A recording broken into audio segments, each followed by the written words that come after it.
Hi guys, welcome back to my channel Kavana's vlog. ನಾನು ಇವತ್ತು ಹೊಸ ವ್ಲಾಗ್ ಸ್ಟಾರ್ಟ್ ಮಾಡ್ತೀನಿ. ದೀಪಾವಳಿ ಹಬ್ಬದ ವ್ಲಾಗ್ ಸ್ಟಾರ್ಟ್ ಮಾಡ್ತಿದ್ದೀನಿ.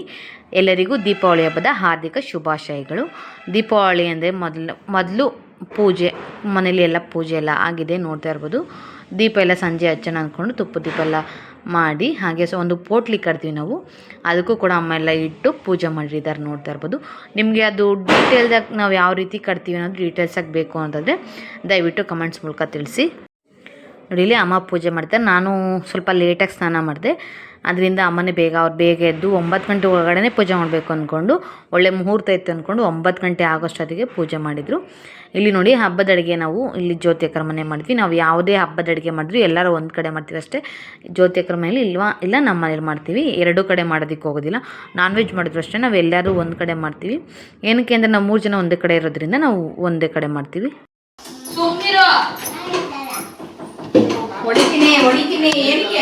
ಅಮ್ಮ ಏನಾಗ್ತಾ ಇದೆಯಾ? ಅಮ್ಮ ಏನು ಮಾಡ್ತಿದ್ಯಾ? ಒಡೆ ಹಬ್ಬ ಅಂತಂದರೆ ಸ್ಪೆಷಲ್ ಅಡುಗೆ ಇರಲೇಬೇಕಲ್ವಾ, ಅದರಿಂದ ವಡೆ, ಪಾಯಸ, ಹಾಗೆ ತೊಗರಿಕಾಳು ಸಾಂಬಾರು, ಅನ್ನ, ಹಾಗೆ ಮಜ್ಜಿಗೆ ಎಲ್ಲ ಮಾಡಿದರು. ಒಬ್ಬಟ್ಟು ಮಾಡೋಣ ಅಂತ ಪ್ಲ್ಯಾನ್ ಮಾಡ್ತಿದ್ರು. ನೆಕ್ಸ್ಟು ಸಂಡೇ ನಾವು ಒಬ್ಬಟ್ಟು ಮಾಡ್ತೀವಿ.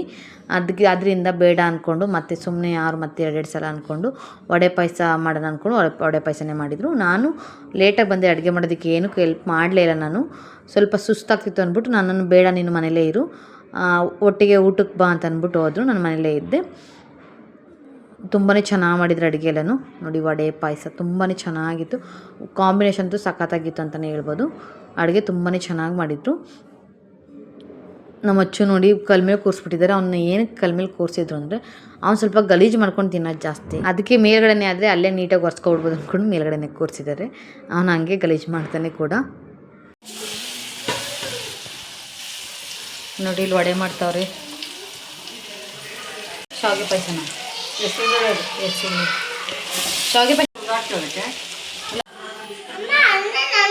ಅನ್ನ ತಿಂತೀಯಾ? ಸರಿ, ಇರು ಹಾಕೊಡ್ತೀನಿ. ಇರು, ಚಲ್ತಿಯಾ?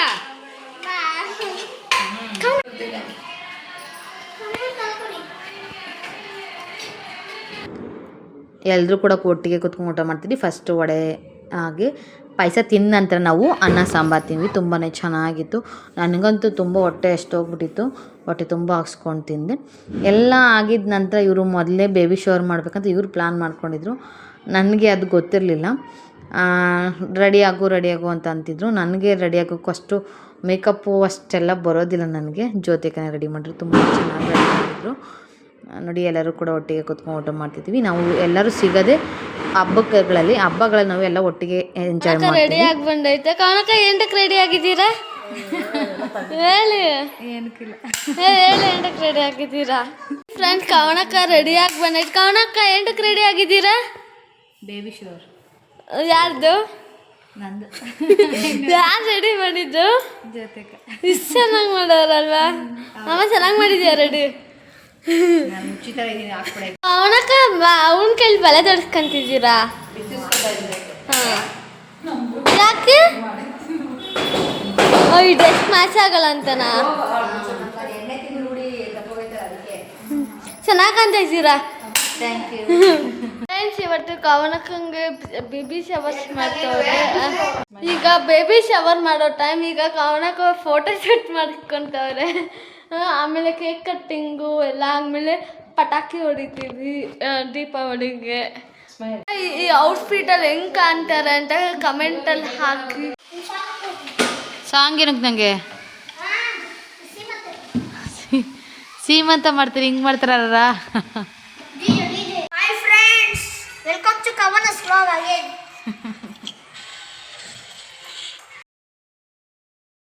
ಕೇಕ್ ಕಟ್ಟಿಂಗ್ಗೆ ಎಲ್ಲ ರೆಡಿ ಮಾಡ್ತಿದ್ದಾರೆ. ನಾನು ಹಂಗೂ ಬೇಡ, ಕೇಕ್ ಬೇಡ ಅಂತಂದರೆ ಅವ್ರು ಕೇಳಲೇ ಇಲ್ಲ. ಅಕ್ಕರಿಬ್ರು ಅವ್ರು ಇವಾಗ ತೊಗೊಬಂದರು. ತುಂಬಾ ಚೆನ್ನಾಗಿತ್ತು ಅಂತಲೇ ಹೇಳ್ಬೋದು. ನೋಡಿ, ಎಲ್ಲ ರೆಡಿ ಮಾಡಿದ್ದಾರೆ.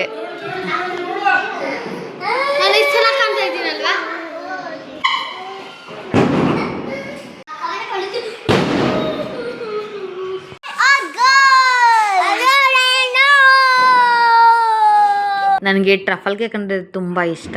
ಟ್ರಫಲ್ ಕೇಕ್ನೇ ತೊಗೊಬಂದಿದ್ರು. ನನಗೆ ಏನು ಇಷ್ಟನೋ ಅದೇ ರೀತಿ ಮಾಡಿದರು. ನನಗೆ ಇಷ್ಟವಾಗಿದೆ. ಅಡುಗೆ ಕೂಡ ಮೊನ್ನೆ ಮಾಡಿದರು. ಮಟನ್ ಸಾಂಬಾರು, ಚಿಕನ್ ಸಾಂಬಾರೆಲ್ಲ ತುಂಬಾ ಥ್ಯಾಂಕ್ಸ್. ವರ್ಡ್ಸಲ್ಲಿ ಹೇಳೋದಕ್ಕಾಗೋದಿಲ್ಲ. ನೋಡಿ ಇಲ್ಲಿ ಚಿನ್ನು ಕ್ರೌನ್ ಇದೆಯಲ್ಲ ಅದನ್ನು ಎಲ್ಲ ಫ್ಲವರೆಲ್ಲ ಎತ್ಕೊಂಡು ಅದನ್ನು ಟ್ರೇಗೆ ಇಟ್ಕೊಂಡು ಡೆಕೋರೇಷನ್ ಮಾಡಿಕೊಂಡು ನಾನೇ ಹಾಕಬೇಕು ಅಂದ್ಕೊಂಡು ತಗೊಬರ್ತಿದ್ದಾನೆ. ಚಿನ್ನುಗಾನಿಗೊಂದು ತುಂಬಾ ಎಕ್ಸೈಟ್ಮೆಂಟು. ಪಾಪ ಖುಷಿ ಅವಳು ನಾನು ಹಾಕ್ತೀನಿ ಅಂದ್ಲು. ಖುಷಿ ವೀಡಿಯೋ ಮಾಡೋದಕ್ಕೆ ಕೊಟ್ಬಿಟ್ಟಿದ್ದೆ. ಸ್ಟ್ಯಾಂಡ್ ತೊಗೊಬಂದಿರಲಿಲ್ಲ, ವೀಡಿಯೋ ಮಾಡು ಅಂದ್ಕೊಂಡು. ನೋಡಿ ಚಿನ್ನು ಏನೋ ನಾವಿಬ್ಬರು ಆಲ್ಮೋಸ್ಟ್ ಯಾವಾಗಲೂ ಸ್ವಲ್ಪ ಕಿತ್ತಾಡ್ತಾ ಇರ್ತೀವಿ, ನಾನು ಚಿನ್ನು. ಅಂದ್ರೂ ಅವನಿಗೆ ನಾನಂದ್ರೆ ಸ್ವಲ್ಪ ಒಂಥರ ಸ್ಪೆಷಲ್ ಪ್ರೀತಿ ಅಂತಲೇ ಹೇಳ್ಬೋದು ಚಿನ್ನುಗೆ. ನಾನು ಸ್ವಲ್ಪ ದಿವಸ ಊರಿಗೆ ಹೋದ್ರೂ ಯಾವಾಗ ಬರ್ತೀಯ ಅಂತಿರ್ತೀನಿ. ಆದರೆ ಒಟ್ಟಿಗೆ ಇದ್ದು ಸ್ವಲ್ಪ ಜಗಳ ಮಾಡ್ತಾಯಿರ್ತೀವಿ ನಾನು ಅವನು. ಅಂದರೆ ಅದು ಫುಲ್ಲು ದ್ವೇಷ ಥರ ಅಲ್ಲ, ಸುಮ್ಮನೆ ಚಿಕ್ಕ ಪುಟ್ಟ ಸ್ವಲ್ಪ ಜಗಳ ಮಾಡಿಕೊಂಡು ಎಂಜಾಯ್ ಮಾಡ್ತಾಯಿರ್ತೀವಿ. ನೋಡ್ತಾ ಇರೋದ್ರಲ್ಲಿ ನಾನೇ ಆಗ್ತೀನಿ ಅಂದ್ಕೊಂಡು. ಇದು ಎಲ್ಲ ಮೆಮೊರೀಸ್. ಅವ್ನು ದೊಡ್ಡಾದ್ಮೇಲೂ ಕೂಡ ಮೆಮೊರೀಸ್ ನೋಡೋದು ತುಂಬಾ ಚೆನ್ನಾಗಿರುತ್ತೆ. ತಂಗಿ ಅಂದಷ್ಟೇ ಕೇಕು. ಅಚ್ಚು ನಿಂಗೆ ತಮ್ಮ ಬೇಕಾ ತಂಗಿ ಬೇಕಾ? ಒಬ್ರೇ ಹೇಳು. ಯಾರು ಬೇಕು? ತಮ್ಮ ಬೇಕಾ ತಂಗಿ ಬೇಕಾ? ತಂಗಿ. ಕವನಕ ನಿಮ್ಗೆ? ಈ ಬಟ್ಟೆಗೂ ಕವನಕ ನಿಂಗೆ ಮಗಳು ಬೇಕಾ? ಮಾಡೋ ಇವಾಗ. ಹಾಯ್. ನನಗೆ ಗೊತ್ತಿದ್ದಂಗೆ ಡ್ರೆಸ್ಸು ಹಾಗೆ ಅದು ಕಿರೀಟ ಬರುತ್ತಲ್ಲ, ಕಿರೀಟ ಎಲ್ಲನೂ ಕೂಡ ಅರೇಂಜ್ ಮಾಡಿಬಿಟ್ಟಿದ್ರು. ಹಾಗೆ ನನಗೆ ರೆಡಿ ಮಾಡಿದ್ದು ಕೂಡ ಜ್ಯೋತಿ ಅಕ್ಕನೇ. ಲಿಪ್ಸ್ಟಿಕ್ಕು ಕಾಜಲ್ ತಂದನೂ ಹಾಕಿ ರೆಡಿ ಮಾಡ್ತಾರೆ. ಸ್ವಂತ ಮಗಳಿಗೆ ರೆಡಿ ಮಾಡ್ತಾರೆ. ತುಂಬಾ ಥ್ಯಾಂಕ್ಸ್ ಅಕ್ಕ. ನನಗೇನು ಗೊತ್ತಾ, ಡೈರೆಕ್ಟಾಗಿ ಥ್ಯಾಂಕ್ಸ್, ನನಗೆ ಕ್ಲೋಸ್ ಆಗಿರೋರಿಗೆ ನಾನು ಡೈರೆಕ್ಟಾಗಿ ಥ್ಯಾಂಕ್ಸ್ ಹೇಳೋದಿಲ್ಲ. ಅಪ್ಪ ಅಮ್ಮಂಗಾಗಿರ್ಬೋದು, ನನ್ನ ಅಕ್ಕ ತಂಗಿರ್ಗಾಗಿರ್ಬೋದು, ಇವರು ನನ್ನ ಅಕ್ಕರೇ ಅಲ್ವಾ, ಡೈರೆಕ್ಟಾಗಿ ಥ್ಯಾಂಕ್ಸ್ ಹೇಳಲ್ಲ. ಇನ್ನು ಫ್ರೆಂಡ್ಸ್ಗಾದ್ರೆ ಜಸ್ಟ್ ಥ್ಯಾಂಕ್ಸ್ ಅಲ್ವ ಅಂದ್ಬಿಟ್ಟು ಥ್ಯಾಂಕ್ಸ್ ಅಂತ ಹೇಳ್ಬಿಡ್ಬೋದು ಅಷ್ಟೇ, ಬಾಯಿ ಮಾತಲ್ಲಿ. ನನಗೆ ಕ್ಲೋಸ್ ಇರೋರ ಹತ್ರ ಥ್ಯಾಂಕ್ಸ್ ಆ ರೀತಿ ಎಲ್ಲ ನಾನು ಹೇಳ್ಕೊಳ್ಳೋದಕ್ಕೆ ಹೋಗೋದಿಲ್ಲ. ಮನಸ್ಸಲ್ಲಿ ಇದ್ದರೆ ಸಾಕು. ಎಲ್ಲರೂ ಸ್ವಲ್ಪ ರೇಗಿಸ್ತಾಯಿದ್ರು ನನ್ನ, ಅದರಿಂದ ನಗಾಡ್ತಿದ್ದೆ. ತುಂಬಾ ಖುಷಿ ಆಯಿತು ಫ್ರೆಂಡ್ಸ್ ನನಗಂತೂ.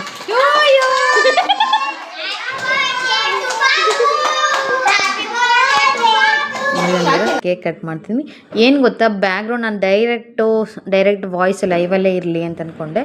ಬಟ್ ಪಟಾಕಿ ಹೊಡೆದು ತುಂಬ ಮನೆ ಸುತ್ತಮುತ್ತ ಪಕ್ಕದ ರೋಡಲ್ಲೆಲ್ಲ ತುಂಬ ಹೊಡಿತಿದ್ರು. ಆ ವಾಯ್ಸ್, ಆ ಸೌಂಡಿಗೆ ಅದು ನಾವು ಏನು ಮಾತಾಡ್ತಿದ್ದೀವಿ ಅದೆಲ್ಲ ನಾನು ಕೇಳಿಸ್ತಾನೆ ಇರಲ್ಲ. ಅದರಿಂದ ಸಾರಿ, ನಾನು ಡೈರೆಕ್ಟಾಗಿ ವಾಯ್ಸ್ ಕೊಡಬೇಕಾಗಿ ಬಂತು. ನಾನು ಅಷ್ಟೊಂದು ವಾಯ್ಸು ಈ ಥರ ನ್ಯಾಚುರಲಾಗಿ ಬರೋಕ್ಕೆ ವಾಯ್ಸ್ ಕೊಡೋದಕ್ಕೆ ಇಷ್ಟಪಡೋದಿಲ್ಲ. ಏನು ಮಾಡಲಿ, ಸೌಂಡ್ ಇರುತ್ತಲ್ವ, ಸೌಂಡ್ ತುಂಬ ಗಿಜ ನೋಡೋದಕ್ಕೆ ತುಂಬಾ ಹಿಂಸೆ ಅನಿಸುತ್ತೆ. ಆದ್ದರಿಂದ ನಾನು ಡೈರೆಕ್ಟು ವಾಯ್ಸೇ ಕೊಡ್ತಿದ್ದೀನಿ, ವಾಯ್ಸ್ ಓವರ್ ಕೊಡ್ತಿದ್ದೀನಿ. ಇವಾಗ ಚಿನ್ನುಗೆ ನನ್ನ ಫೇವ್ರೆಟ್ ಚಿನ್ನು ಹಾಗೆ ಗಾನು ಇವರಿಬ್ಬರು ನನಗೆ ಆ ಕ್ರೌನ್ನ ಡೆಕೋರೇಷನ್ ಮಾಡ್ಕೊಬಂದು ತಂದು ಹಾಕ್ತಾರೋ. ಥ್ಯಾಂಕ್ಸ್. ಇವರು ಬಂದು ನಮ್ಮ ಹೀರೋ. ಅವ್ರಿಗೆ ಫೋಟೋಸ್ ಅಂದರೆ ಅಷ್ಟು ಇಷ್ಟ ಆಗೋದಿಲ್ಲ. ಮತ್ತು ಯೂಟ್ಯೂಬಲ್ಲಿ ವೀಡಿಯೋ ಮಾಡಿರ್ಬೋದು, ಆಲ್ಮೋಸ್ಟ್ ಅಷ್ಟು ಇಷ್ಟ ಆಗೋದಿಲ್ಲ. ನನ್ನ ಹಸ್ಬೆಂಡ್ ಅಷ್ಟು ಇರೋದಿಲ್ಲ. ಇವರೇ ನಮ್ಮ ಅಕ್ಕರು, ಜ್ಯೋತಿ ಅಕ್ಕ ಹಾಗೆ ರೇಖಕ್ಕ. ಕೇಕ್ ತಿನ್ನಿಸ್ತಾ ಇದ್ದಾರೆ. ಯಾಕೆ ಬಂಗಾರಿ? ಅಯ್ಯೋ ಏನಾಯ್ತು? ನಿಂಗೆ ಯಾರು ರೆಸ್ಪೆಕ್ಟ್ ಕೊಡ್ತಾ ಇಲ್ವಾ? ನಿನ್ನ ತಲೆ ಬಿಸಾಕೋರೆ. ಹಂಗೆ ಆಗಬೇಕು. ಹೊಸ ಪಾಪು ಬಂದ್ಮೇಲೆ ನಿನ್ನ ಬಿಸಾಕ್ತಾರೆ ನೋಡು. ನಿನ್ನ ಹೊಸ ಪಾಪು ಬಂದ್ಮೇಲೆ ನಿನ್ನ ಮೂಳೆಗೆ ಬಿಸಾಕ್ತಾರೆ ನಿನ್ನ. ಹಂಗೆ ಆಗಬೇಕು. ಬರೀ ಕೇಕ್ ಕಟ್ ಮಾಡೋಕ್ಕೆ ನಿನ್ನ ಆ ಕಡೆ ಬಿಸಾಕೋರು. ನಿನ್ನ ಪಾಪು ಬಂದಮೇಲೆ ಅಪ್ಪ ಇರಲಿಲ್ಲ, ಅವ್ರು ಸ್ವಲ್ಪ ಹೊರಗಡೆ ಹೋಗಿದ್ರು. ಹಾಗೆ ಅಣ್ಣಂದ್ರು ಇಬ್ಬರೂ ಅವರು ಕೂಡ ಕೆಲಸದಿಂದ ಬಂದಿರಲಿಲ್ಲ.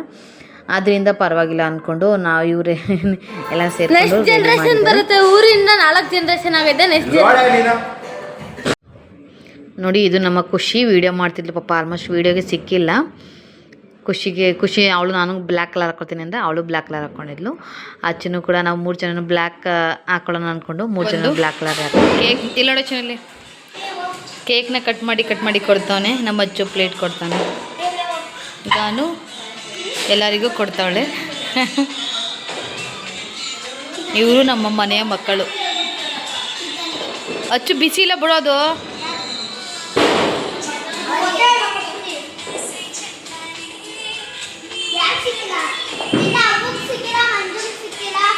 ಕೇಳಿಸ್ಕೊಂಡ್ರಲ್ಲ, ಬ್ಯಾಕ್ಗ್ರೌಂಡ್ ಮ್ಯೂಸಿಕ್ಕು ಸ್ವಲ್ಪ ಟಿ ವಿ ಇದಾಗಿರ್ಬೋದು, ಪಟಾಕಿ ಇದಾಗಿರ್ಬೋದು ತುಂಬಾ ಜಾಸ್ತಿ ಇತ್ತು. ಅದರಿಂದ ನಾನು ವಾಯ್ಸ್ನೆಲ್ಲ ಲೈವಲ್ಲೇ ಕೊಡ್ತಾ ಇದ್ದೀನಿ. ಅಂದರೆ ವಾಯ್ಸ್ ಓವರ್ ಕೊಡ್ತಾಯಿದ್ದೀನಿ. ನೋಡಿ ಇವಾಗ ಎಲ್ರಿಗೂ ಕೂಡ ನಾವು ಪ್ಲೇಟ್ ಯೂಸ್ ಮಾಡಲಿ, ಯಾಕೆಂದರೆ ಸ್ವಲ್ಪ ಸ್ವಲ್ಪನೇ ಅವಾಗ ತಾನೇ ವಡೆ ಪಾಯಸ ಎಲ್ಲ ತಿಂದಿದ್ದು ಅಂದ್ಕೊಂಡು ಸ್ವಲ್ಪನೇ ಸಾಕು ಅಂದ್ಕೊಂಡು ಅದು ಕೇಕ್ ಬಾಕ್ಸ್ ಇರುತ್ತಲ್ಲ ಅದರಲ್ಲೇ ಕಟ್ ಮಾಡ್ಕೊಂಡು ತಿಂದ್ವಿ. ತಿರ್ಗಿ ಯಾರು ಮತ್ತೆ ಅದನ್ನು ಯಾರು ತೊಗೊಳ್ಬೇಕು ಅಂದ್ಕೊಂಡು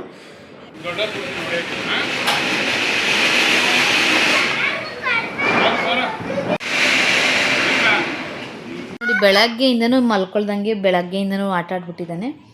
ಇವಾಗ ಫುಲ್ಲು ನಿದ್ದೆ ಬಂದು ಇಷ್ಟೊತ್ತಿಗೆ ಆಲ್ರೆಡಿ ಒಂದು 3 to 4 hours ನಿದ್ದೆ ಮಾಡಿ ಎದ್ದಿರೋನು, ಇನ್ನೂ ಮಲಗಿಲ್ಲ ಇವತ್ತು. ಅದರಿಂದ ನೋಡಿ ಅವ್ನ ಕಣ್ಣು ಕೂಡ ರೆಡ್ ಆಗಿಬಿಟ್ಟೈತೆ. ಮಲ್ಕೋಬೇಕು, ಪಟಾಕಿ ಹೊಡಿಯೋ ಸಂಭ್ರಮದಲ್ಲಿದ್ದ ಅವನು. ಇವಾಗ ಮಲಗಿಸ್ಬೇಕು. ಇನ್ನೂ ಅನ್ನ ತಿಂದಿಲ್ಲ, ಅನ್ನಕ್ಕೆ ಇಟ್ಟಿದ್ದೀನಿ. ಅಲ್ಲಿಂದನೇ ಜ್ಯೋತಿಕರ ಮನೆಯಿಂದನೇ ಸಾಂಬಾರೆಲ್ಲ ತೊಗೊಬಂದಿದ್ದೀವಿ. ಅನ್ನಕ್ಕೆ ಇಟ್ಟಿದ್ದೀನಿ. ಅನ್ನ ಮಾಡಿದ ತಕ್ಷಣ ತಿನ್ನಿಸ್ಬಿಟ್ಟು ಇವನಿಗೂ ಕೂಡ ಮಲಗಿಸ್ಬೇಕು. ಕಣ್ಣು ನೋಡ್ತಿರ್ಬೋದು ಫುಲ್ ರೆಡ್ ಆಗ್ಬಿಟ್ಟಿದೆ. ಬಿಟ್ಟರೆ ಮಲ್ಕೊಬಿಟ್ರೆ ಬೆಳಗ್ಗೆನೇ ಎದ್ದೇಳೋದು. ಅಷ್ಟೊತ್ತಿಗೆ ಏನಾದ್ರು ಸ್ವಲ್ಪ ತಿನ್ನಿಸ್ಬೇಕು. ನನ್ನ ಮಗನೂ ಬ್ಲ್ಯಾಕ್, ನಾನು ಬ್ಲ್ಯಾಕ್ ಹಾಕ್ಕೊಂಡಿದ್ದು ಅಲ್ವಚ್ಚು. ಬಾಯ್ ಮಾಡು. ಸೊ ಗೈಸ್, ಇವತ್ತು ಬೆಳಗ್ಗೆಯಿಂದ ದೀಪಾವಳಿ ಹಬ್ಬ ಕೂಡ ಸೆಲೆಬ್ರೇಟ್ ಮಾಡಿದ್ವಿ. ಹಾಗೆ ಬೇಬಿ ಶವರ್ ಕೂಡ ಇತ್ತು, ಬೇಬಿ ಶವರ್ ಮಾಡಿದ್ವಿ. ಹಾಗೆ ಜ್ಯೋತಿಕರು ಅಲ್ಲೇ ಅಡುಗೆ ಮಾಡಿದರು ಎಲ್ಲರಿಗೂ. ನಾವು ಹಬ್ಬದ ಅಡುಗೆ ಯಾವಾಗಲೇ ಮಾಡಿದ್ರೂ ಒಂದು ಕಡೆ ಮಾಡ್ತೀವಿ ಅಷ್ಟೇ, ನಾನ್ ವೆಜ್ಜು ಅಥವಾ ಹಬ್ಬದ ಅಡುಗೆ ಮಾಡಿದ್ರೆ. ಇಲ್ಲಾದರೂ ಒಂದು ಮನೇಲಿ 3 ಜನನೂ ಒಂದೇ ಕಡೆ ಇರೋದ್ರಿಂದ ನಾವು ಒಂದು ಕಡೆ ಮಾಡ್ತೀವಿ ಅಷ್ಟೇ. ಎಲ್ಲರೂ ಕೂಡ ಅಲ್ಲೇ ಒಂದು ಕಡೆ ಊಟ ಮಾಡ್ತೀವಿ. ಹಾಗೆ ಇದೆಲ್ಲ ಒಟ್ಟಿಗೆ ಖುಷಿಯಾಗಿ ಸೆಲೆಬ್ರೇಟ್ ಮಾಡ್ತೀವಿ. ಅದಾಗಿ ನಂತರ ಬೇಬಿ ಶವರ್ ಆಯಿತು, ಕೇಕ್ ಕಟ್ಟಿಂಗು ಅದು ತುಂಬಾ ಚೆನ್ನಾಗಾಯಿತು. ಅದಾಗಿ ನಂತರ ಪಟಾಕಿ ಎಲ್ಲ ಹೊಡೆದ್ವಿ. ನನಗೆ ಪಟಾಕಿ ಅಂದರೆ ಭಯ. ನಾನು ಪಟಾಕಿ ಚಿಕ್ಕವಳಿಂದಾಗಿಂದನೂ ಅಷ್ಟೇ, ಒಂದು ದಿವಸ ಕೂಡ ನಾನು ಪಟಾಕಿ ಹೊಡೆದೇ ಇಲ್ಲ. ಏನಾದರೂ ಸುಸುರು ಬತ್ತಿ ಆ ರೀತಿ ಹೊಡಿತಿದ್ದೆ ಅಷ್ಟೇ. ಅದನ್ನು ಬಿಟ್ಟರೆ ಇನ್ನೇನೆಲ್ಲ ಆಯಿತು. ಹೊಸ್ಲಿಗೆಲ್ಲ ದೀಪ ಹಚ್ಚೋದು, ದೀಪಾವಳಿ ಅಂದರೆ ಅದೇ ಅಲ್ವಾ, ಪಟಾಕಿ ಹೊಡೆಯೋದು, ಹಾಗೆ ದೀಪ ಹಚ್ಚೋದು, ಮನೇಲಿ ಪೂಜೆ ಎಲ್ಲ ಚೆನ್ನಾಗಿ ಮಾಡೋದು, ಅದೇ ಮುಗೀತು. ಸೊ ನಂದು ಬೇಬಿ ಶವರ್ ಫೋಟೋಶೂಟ್ ಕೂಡ ಇತ್ತು. ಎಲ್ಲರೂ ತುಂಬಾ ಚೆನ್ನಾಗಿ ನಡೆಸ್ಕೊಟ್ರು. ಎಲ್ಲರಿಗೂ ಡೈರೆಕ್ಟಾಗಿ ನಾನು ಥ್ಯಾಂಕ್ಸ್ ಹೇಳೋಕ್ಕಾಗಿಲ್ಲ. ನನಗೆ ಡೈರೆಕ್ಟಾಗಿ ಅಷ್ಟು ಹೇಳಲ್ಲ ನಾನು ಯಾರಿಗೂ. ಫ್ಯಾಮಿಲಿಗೆ ಹೇಳೋದಕ್ಕಾಗೋದಿಲ್ಲ, ಫ್ರೆಂಡ್ಸ್ಗೆ ಅದೇ ಜಸ್ಟ್ ಹೇಳ್ಬಿಡ್ಬೋದಲ್ಲ ಥ್ಯಾಂಕ್ಸ್ ಅಂತ. ಫ್ಯಾಮಿಲಿಗೆ ಅಷ್ಟು ಜಸ್ಟ್ ಥ್ಯಾಂಕ್ಸಲ್ಲಿ ಮುಗ್ಸೋಕ್ಕಾಗಲ್ಲ. ಅದರಿಂದ ನಾನು ಈ ಮೂಲಕ ಕೇಳ್ತಾ ಇದ್ದೀನಿ ಎಲ್ಲರಿಗೂ ಥ್ಯಾಂಕ್ಸ್. ನನಗೆ ತುಂಬ ಖುಷಿ ಆಯಿತು. ನನಗೆ ಆಸೆ ಇತ್ತು ಈ ರೀತಿ ಫೋಟೋಶೂಟ್ ಮಾಡಿಸ್ಕೋಬೇಕು ಅನ್ನೋದೊಂದು ತುಂಬ ಆಸೆ ಇತ್ತು. ಆದರೆ ಅದು ಹೆಂಗೆ ಗೊತ್ತಾಯಿತು ಗೊತ್ತಿಲ್ಲ ಅವರಿಗೆ. ಅಚ್ಚುದರೆಲ್ಲ ಬೇಬಿ ಶವರ್ ಮಾಡಲಿ ಸೀಮಂತ ಮಾಡಿದರು. ಇದರಲ್ಲಿ ನನಗೂ ಅದೊಂದು ಆಸೆ ಇತ್ತು, ಬೇಬಿ ಶವರ್ ಮಾಡ್ಕೋಬೇಕು ಅಂತ. ಅವರು ಕ್ರೌನೆಲ್ಲ ತಂದು, ಹಾಗೆ ಮೌಂಟ್ ಬೇನ್ ಅದೊಂದು ತಂದು, ಕೇಕ್ ತೊಗೊಬಂದು ಎಲ್ಲ ತುಂಬಾ ಚೆನ್ನಾಗಿ ನಡೆಸ್ಕೊಟ್ರು. ಎಲ್ಲರಿಗೂ ತುಂಬಾ ಥ್ಯಾಂಕ್ಸ್. ಸೊ ಗೈಸ್, ನೋಡ್ದಲ್ಲ ಈ ವಿಡಿಯೋ ಯಾವ ರೀತಿ ಇದೆ ಅಂತ. ಈ ವಿಡಿಯೋ ನಿಮ್ಗೆ ಇಷ್ಟವಾದರೆ ದಯವಿಟ್ಟು ಕವನಾಸ್ ವ್ಲಾಗ್ಸ್ ಅನ್ನೋ ಚಾನಲ್ಗೆ ದಯವಿಟ್ಟು ತಪ್ಪದೇ ಸಬ್ಸ್ಕ್ರೈಬ್ ಮಾಡಿ, ಹಾಗೆ ಪಕ್ಕದಲ್ಲಿರೋ ಬೆಲ್ ಬಟನ್ ಕ್ಲಿಕ್ ಮಾಡಿ. ಮತ್ತು ನಾನು ನೆಕ್ಸ್ಟ್ ಹೊಸ ವಿಡಿಯೋ ಜೊತೆ ಬರ್ತೀನಿ. ಅಲ್ಲಿವರೆಗೂ ನೋಡ್ತೀರಿ ಕವನಾಸ್ ವ್ಲಾಗ್ಸ್. ಹೊರಗಡೆ ಸ್ವಲ್ಪ ಪಟಾಕಿ ಸೌಂಡ್ ಇರೋದ್ರಿಂದ ಸ್ವಲ್ಪ ಸೌಂಡ್ ಬರ್ತಿದೆ, ದಯವಿಟ್ಟು ಯಾರೂ ಬೇಜಾರು ಮಾಡ್ಕೋಬೇಡಿ. ಸೊ ಗೈಸ್, ಬಾಯ್.